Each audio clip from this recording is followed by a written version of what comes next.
Like করো, আমি কিছু করতে পারি, দেখো আর লাইক করো। নমস্কার আমার সকল প্রিয় বন্ধুদের নতুন একটা ব্লগে ওয়েলকাম। আশা করছি সবাই অনেক ভালো আছে, সুস্থ আছো, আমিও অনেক ভালো আছি। আমার এই ভিডিওটি যে সকল বন্ধুরা দেখছো সবাইকে অনেক ধন্যবাদ আর ভালোবাসা জানিয়ে আজকে ব্লগটা শুরু করছি। এখন বাজে সকাল 8টা আর মা আগে উঠে গেছে, উঠে লাইটটা জ্বালিয়ে দিয়েছে।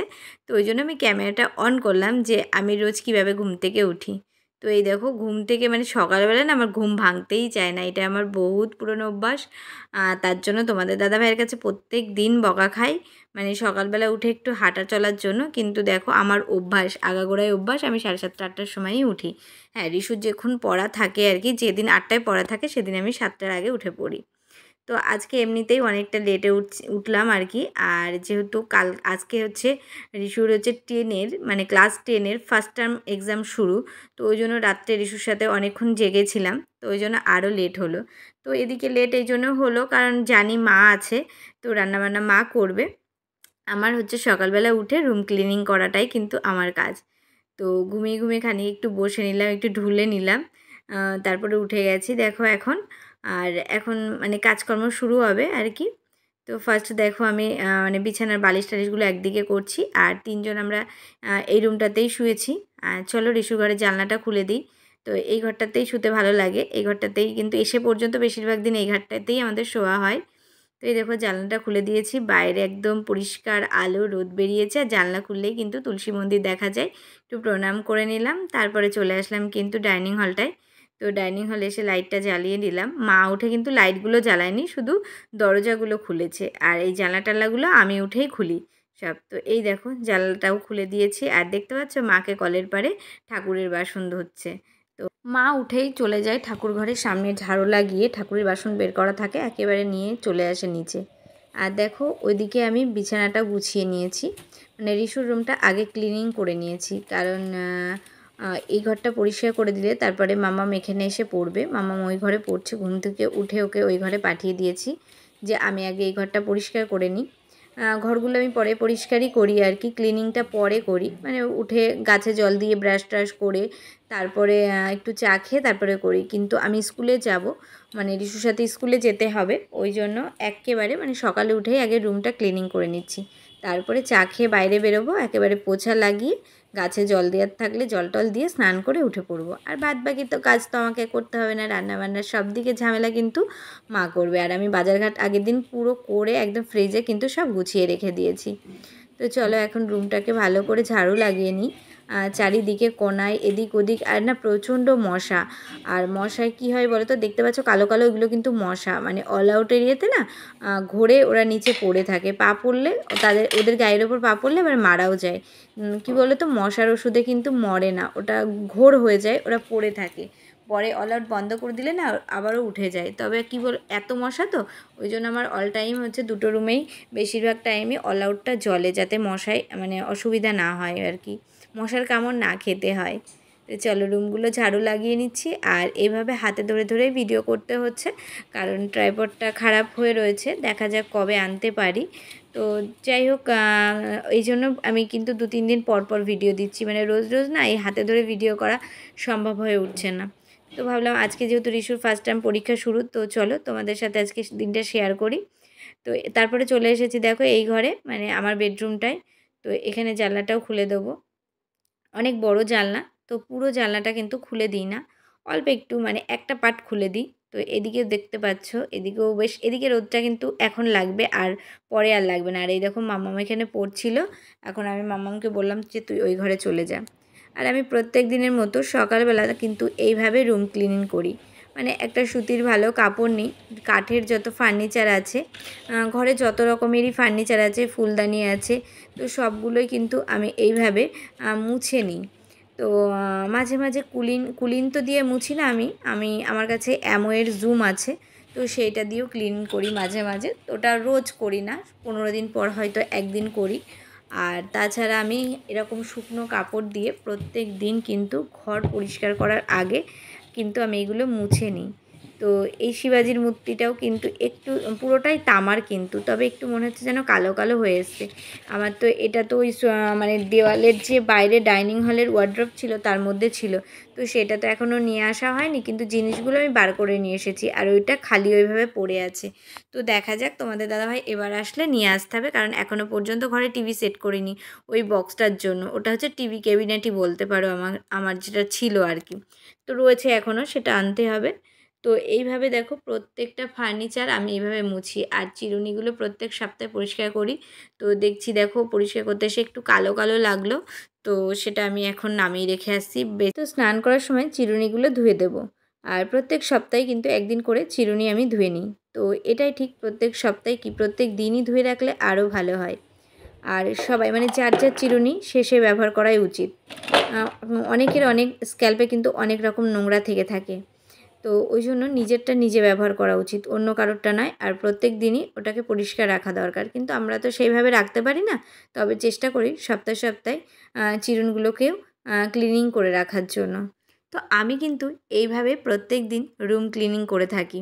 এতে কি হয়, রুমটা পরিষ্কারও থাকে, নোংরাও হয় না, আর খুব যেন একটা শান্তির জায়গা লাগে। তো অনেকে দেখেছি যে 15 দিন অন্তর অন্তর রুমকে ক্লিনিং করে, মানে খুব ভালো করে। প্রত্যেক দিন খুব তাড়াতাড়ি ব্যস্ততায় হয়তো সামনেটা পরিষ্কার করে চলে যায়। এবারে যখন তুমি 15 দিন অন্তর একদিন পরিষ্কার করতে যাবে, তখন পুরোটা দিন তোমাকে হাতে নিয়ে রুমটা কিন্তু পরিষ্কার করতে হবে, কারণ 15 দিন অন্তর প্রচুর নোংরা হয়ে যায়। আর যদি ডেলি 1 থেকে 1.5 ঘন্টা রুমের পিছনে দেওয়া যায়, তাহলে কিন্তু এই 15 দিন অন্তর সারাটা দিন লাগে না। আমি এটা মনে করি, আমি প্রত্যেক দিন যত কাজই থাকুক না কেন 1 থেকে 1.5 ঘন্টা আমার রুমের পিছনে দিই। মানে কাঠের আসবাবপত্র থেকে, জানলা থেকে, দরজা থেকে সমস্তটাই মুছি প্রত্যেক দিন। আর এই জন্য তাড়াতাড়ি হয়, কারণ ডেলি মুছি, তো ডেলি ধুলো হওয়ার সম্ভাবনাটা খুব কম থাকে। যেদিন একটু ঝড়টড় হয় সেদিন হয়তো হয়, তো এতে তাড়াতাড়ি হয়ে যায়। আর যদি অনেক দিন পর পর করতে যাও তাহলে তো অনেক ঝামেলা লেগে যায়, তাই না? তো চলো, তোমাদের সাথে কথা বলতে বলতে আমার কিন্তু বেডরুমটাও ঝাড়ু লাগানো হয়ে গেল। তারপরে এই যে চলে এসেছি ডাইনিং হলে। আর ডাইনিং হলে এই যে এইখানে ফার্নিচারটা একটু চেঞ্জ করেছিলাম, তার জন্য এটা বেশ একটু সুন্দর লাগছে জায়গাটা। এটা পুরোটাই এখানে দিয়ে দিয়েছি। তো এগুলো এখন কিন্তু ভালো করে মুছে নিচ্ছি, মানে ঘরের কোনো জিনিস কিন্তু আমি বাদ রাখি না। তো চলো, আর এই দেখো এই কটটা রাত্রে খুলে রেখেছিলাম, মানে রাত্রে যেহেতু বারান্দায় 0 পয়েন্ট জ্বলে, 0 না আমি বড়টাই জ্বলে, তো ওই জন্য খোলা থাকে। রিশুর এই ছবিটা দেওয়া আছে, এটা জ্বললে বেশ সুন্দর লাগে, আর ওই জায়গাটাও খুব সুন্দর লাগে। আর এটা রিশু বার্থডেতে পেয়েছিল, তো জিনিসটা খুব সুন্দর। তাহলে ফ্রিজটা মোছা হয়ে গেল। আর আজকে ভেবেছি এই মানি প্ল্যান্ট আর হচ্ছে ব্যাম্বু স্টিকটার একটু জল পাল্টাবো। এটাও আমি 1 সপ্তাহ পর বলতে পারো এটাকেও পরিষ্কার করে দিই। আর রোজ রোজ হয় না, কারণ 1 সপ্তাহ জল দিয়ে পরিষ্কার করলে একটা সপ্তাহে থাকে। তো চলো, এই ট্রেটা ধুয়ে নিয়েছি। আর এখন আমি মানি প্ল্যান্ট আর ব্যাম্বু স্টিক, যতগুলো মানি প্ল্যান্ট আমার 2 জায়গায় আছে, আর বাইরে তো আলাদাভাবে লাগানো আছে, তো সেইভাবে জলটাকে ফেলে দিই। জলটাকে ফেলে গাছটাকে ধুয়ে আবার নতুন জল দিই। কারণ জলটা তো পচে যায় ওর ভিতরে, তো শুকিয়েও যায় আবার পচেও যায়, তো সেই জন্য বেশি দিন থাকলে কিন্তু নষ্ট হয়ে যাবে। আর আমার এই ব্যাম্বু স্টিকটা আমি অনেকগুলো এনেছিলাম। যাই হোক, এই ব্যাম্বু স্টিকটা আমার নার্সারি অরণ্য থেকে নেওয়া ছিল না। যদি নার্সারি অরণ্য থেকে নেওয়া হতো তাহলে হয়তো আরও ভালো হতো। আমি এমনি একটা রাস্তায় বিক্রি করছিল, আমার খুব পছন্দ হয়েছিল, বাজারে গিয়ে দেখেছিলাম, তো তার জন্য আমি কিনে নিয়ে এসেছিলাম। কিন্তু বেশি দিন টিকলো না বলতে একটা একটা করে অনেকগুলো গাছ শুকিয়ে গেছে, সেগুলোকে বার করে ফেলে দিতে হয়েছে। আর কয়েকটা গাছ বেঁচে রয়েছে। তো যাই হোক, দেখো এখন কিচেনের জানলাটা খুলে দিলাম, আর কিচেনেও একটা মানি প্ল্যান্ট লাগানো রয়েছে একটা কাপের মধ্যে, তো সেটাও বেশ অনেক তরতাজা হয়ে বড় হয়েছে। তো চলো, এটা কোন জায়গায় রাখি তোমাদেরকে একটু দেখিয়ে দিই। এই দেখো, ঠিক কিচেনের আমার যে জানলাটা রয়েছে তার পাশে রেখে দিই। তো এগুলো জল পাল্টিয়ে নিয়েছি। আর এখন দেখো ট্রেটা ভালো করে ধুয়ে নিয়ে এসেছি। প্রথমে মুছে দিয়েছিলাম, দেখলাম কালো কালো রয়েছে, আবার ট্রেটা ভালো করে মুছে দিলাম। তারপরে একে একে দেখো এই যে ব্যাম্বু স্টিকটা দেখেছো কত হালকা হয়ে গেছে। এখানে আমি অনেকগুলো গাছ ছিল, অনেকগুলো ডাল ছিল আর কি, 4-5টা শুকিয়ে গেছে। তো মনটা খুব খারাপ লাগছে যে এত করেছি, মানে অনেক দিন পর পর একটা করে শুকিয়ে যাচ্ছে, কেন জানি না। তো যাই হোক, এই দেখো এখন বলে আমি নার্সারি থেকে আবার একটা ওষুধ নিয়ে এসেছি, যেটা ব্যাম্বু স্টিক মানি প্ল্যান্টে দিলে ভালো হয়। সেই ওষুধটাও জল পাল্টানোর মানে সাথে সাথে দিয়ে দিই। আর গাছগুলো দেখো, আজকে স্নান করিয়েছি তো, সপ্তাহে যখন একদিন স্নান করায় অনেক তরতাজা লাগে, খুব ভালো লাগে এই জায়গাটা দেখতে। কোথায় এসেছি দেখতে পাচ্ছ? মেয়ের স্কুলে চলে এসেছি। তারপরে অনেক কাজ ছিল, কাজ সেরে স্নান করে খেয়ে কিন্তু রিশুকে নিয়ে স্কুলে চলে এসেছি এক্সাম দিতে। যেহেতু এখন আমরা অনেক দূরে চলে গেছি, ওই জন্য বসে থেকে নিয়ে যাব। আর আমি এক্সামের সময় আর কি বসেই থাকি। আর সবাই বসে আছে দেখো, অনেক মায়েরা বসে আছে, বসার রুম করা আছে, সেখানে কিন্তু বসে আছি। আর বসে বসে মায়েদের কাজ কি? শুধু গল্প করা। তো যাই হোক, এখন 2-2.5-3 ঘন্টা কিন্তু গল্প করব। তারপরে কিন্তু যাব, কারণ একবারে নিয়ে যাব। আর বাড়ির থেকে মা না থাকলেও আমি সমস্ত কাজ গুছিয়েই কিন্তু রিশুকে নিয়ে আসি। পরীক্ষার সময় আমি এখানে বসেই থাকি, কারণ মেয়ে কেন, সবার মেয়ে একটু টেনশন করে যে কি করবে। যাই হোক, ভয় ভয় লাগে, ওই জন্য বসে থাকি। দেখো, নীলিমাও আছে। তারপর স্কুল থেকে বাড়ি চলে এসেছি, এখন বাজে 3:15। তো তারপরে আর তোমাদের সাথে ব্লগ করা হয়নি। ওই যে বললাম না, স্ট্যান্ড মানে ট্রাইপডটা নেই আর সেইভাবে রাখিনি, আর প্রচণ্ড খিদে লেগে গেছিলো। মানে ওখানে বসে বসে এত গল্প করেছি আর এত বকবক করেছি, কারণ অনেক দিন কারোর সাথে দেখা হয় না। এই পরীক্ষার সময় কিন্তু সব মায়েদের সাথে দেখা হয়। তাছাড়া যার যার মতো যে স্কুলে পৌঁছে দেয়, দিয়ে চলে আসে বাড়ি। আর এখন তো মানে ক্লাস 10-এ উঠে স্কুলেও সব বাচ্চারা খুব কম যাচ্ছে। সপ্তাহে কেউ 3 দিন, কেউ 2 দিন এরকম যাচ্ছে। সবার সাথে সবার দেখা হয় না। যেহেতু পুরনো বান্ধবীদের পেয়েছি, মায়েদের পেয়েছি, অনেক গল্প গুজব, কারণ আর ওটা ধরো আমার নিজের জায়গা, ওখানে থেকে এসেছি। সব একটু ঘুরে ঘুরে মানে অনেকটা টাইম পাস করেছি, ওই জন্য প্রচণ্ড খিদে লেগে গেছিলো। তারপরে আর তোমাদের সাথে কোনো ব্লগ করিনি, সোজা রিশুকে খাইয়ে তারপরে আমিও খেয়ে নিয়েছি। খেয়ে বাসনগুলো ধুয়ে দিয়েছি। আর এগুলো দেখো, কাপড়গুলো মা ধুয়ে রেখেছিল। তো যাই হোক, মেলে দিলাম আর লাইটগুলো বন্ধ করে দিচ্ছি। এখন কিন্তু একটু শুয়ে পড়বো। রিশুকে বলেছি 1 ঘন্টা শুয়ে নাও, তারপরে আবার কালকের পরীক্ষার জন্য তৈরি হবে। গুড ইভিনিং বন্ধুরা। তো দেখতেই পাচ্ছ, একটু পাস্তা সিদ্ধ করে নিয়েছি। এখন বাজে 7টা। মাম্মাম ঘুম থেকে উঠে একটু পড়ে নিয়েছে, তবু খিদে লেগে গেছে।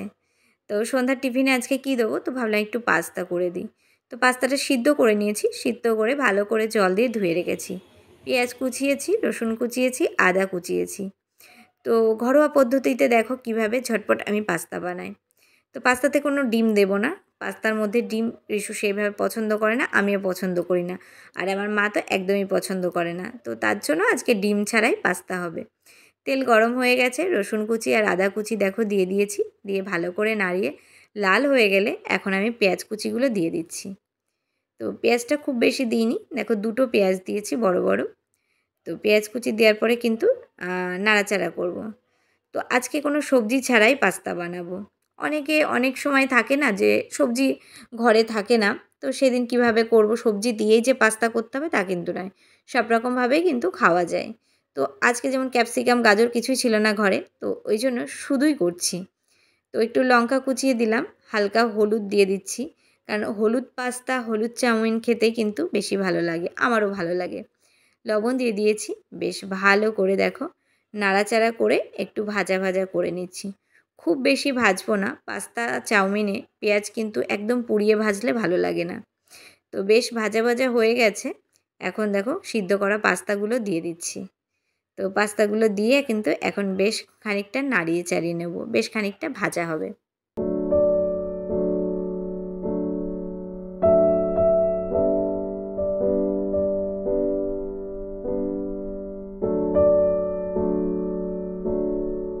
ভালো করে নাড়িয়ে চাড়িয়ে ভেজে নিয়েছি। তো এখন দিয়ে দিচ্ছি সস। এটা হচ্ছে গ্রিন চিলি সস। তো সব রকমের সস দিয়ে কিন্তু বেশি ভালো লাগে। তারপরে দিয়ে দিচ্ছি দেখো একটু সয়া সস। আর এরপরে সবার লাস্টে দেবো কিন্তু টমেটো সস। পাস্তাতে কিন্তু মেন উপকরণ হচ্ছে সস। সস না দিলে কিন্তু পাস্তা একদমই ভালো লাগবে না। আমি কিন্তু এইভাবেই পাস্তা করি। কে কেমনভাবে পাস্তা করো অবশ্যই কিন্তু কমেন্টে জানিও। তো দেখো সসগুলো দিয়ে ভালো করে একটু নাড়াচাড়া করে মাখিয়ে নিচ্ছি। সাথে একটু ভাজা ভাজা হচ্ছে। তো এখন দিয়ে দেবো ম্যাগি মশলাটা। আজকে আর পাস্তা মশলা ঘরে নেই। তো ওই জন্য ম্যাগি মশলাটাকে দিয়ে দিচ্ছি। একটু মশলা না দিলেও কিন্তু ভালো লাগবে না। তো ওই জন্য বেশ মশলাটা দিয়ে এখন বেশ ভালো করে নাড়িয়ে চাড়িয়ে কিন্তু ভাজা করতে হবে। তো দেখো প্রায় ভাজা হয়ে গেছে, প্রায় হয়ে গেছে ভাজা, নামানোর মতো হয়ে গেছে। কালারটা দেখতেই পাচ্ছ, এতে কোনো ডিম দেওয়া নেই। আর এই যে অনেকটা পাস্তা বেশি রয়েছে, এতগুলো লাগবে না বলে সিদ্ধ করা পাস্তা একটা কৌটোর মধ্যে করে কিন্তু ফ্রিজের মধ্যে রেখে দেবো। 2-3 দিন পর আবার বার করে রিশুকে বানিয়ে দেবো, কারণ এতগুলো একসাথে কিন্তু লাগবে না। আর ময়দার জিনিস না বেশি খাওয়াও উচিত না। আমি খুব একটা কিন্তু পাস্তা, ম্যাগি, চাউমিন খুব কম দিই।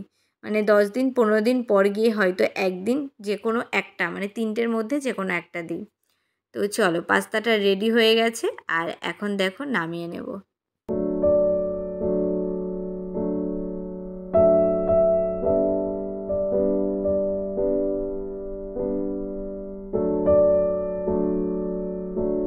তো বন্ধুরা, পাস্তা তো রেডি হয়ে গেছে, এটাই আজকের আমাদের সন্ধ্যার টিফিন। এখন সাথে একটু লাল চা করে নেব। চলো রিশুকে দিয়ে আসি। তো বন্ধুরা, আজকের ভিডিও এখানেই শেষ করছি। তো আজকের ভিডিও কেমন লাগলো অবশ্যই কমেন্টে জানিও। ভালো লাগলে একটা লাইক করে দিও, আর এইভাবে পাশে থেকো। আর বন্ধুরা, চ্যানেলে যদি নতুন হয়ে থাকো তাহলে কিন্তু সাবস্ক্রাইব করতে ভুলো না। তো চলো, আজকের ভিডিওটা কিন্তু এখানেই শেষ করে দিচ্ছি। তো এখন মাম্মামকে দিয়ে দিয়েছি টিফিন। তো টাটা।